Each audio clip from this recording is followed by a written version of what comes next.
Hey, good people. James here again, your friendly neighborhood consulting horticulturist. Got another call after that heavy snow that we got here in the Salt Lake Valley. One of the things that I do, probably the thing I do the most, is answer questions, can it be saved? Whether I get called out for diseases, insects, or an environmental anomaly like has occurred here in these junipers, to assess whether or not people can save their trees, their shrubs, especially the trees. People get very attached to trees. We were here in July, just doing a little bit of touch up on these to give them an aesthetic that was a little tighter. And July would have been far too early to do anything in preparation for winter. Look at the way that the snow load on this just simply pulled these away from the house. You know, I've been here in the Salt Lake City area from Oregon for a little over 3 decades now. And the thing that's been really fascinating to me is that the snow keeps getting wetter and wetter. And in other words, even though this is a dry region, when we do get a snow in the wintertime, it feels more like those snows we would get occasionally in the Portland area that are so full of moisture that, boy, they just really put stress on the trees. Now, fortunately up there, they don't get that much snow.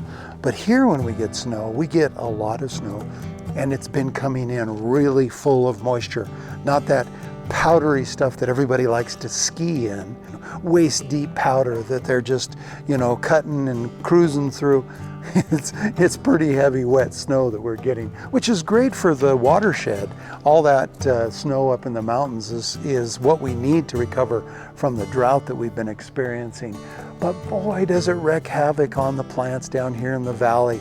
These just weren't ready for the kind of winter that we had. You know, these junipers have been here for a long time.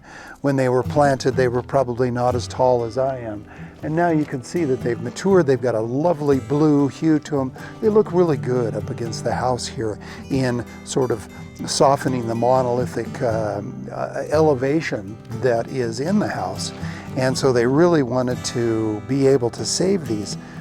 Unfortunately, the saving of these would require a very, very long-term tethering or bracing of the tree if we were able to save them. But so often what happens when they get these heavy snow loads or heavy winds, and it pushes them to a point that it simply damages the root system or the crown of the tree or shrub so badly that to try to right them means that they're going to have very unattractive supports in place because they're just simply not going to be able to support themselves anymore.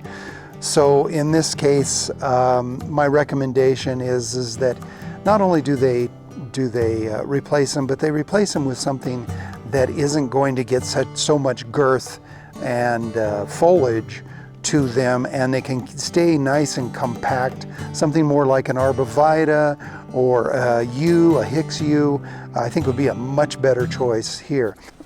Well, thank you so much for joining me today. Appreciate you supporting my videos. Subscribe, click the bell, and you know, we're all into this shift in weather and how it affects our landscape together. Remember, I'm a consulting horticulturist and love to assist and help you in any way I can. And above all, enjoy your time in the garden.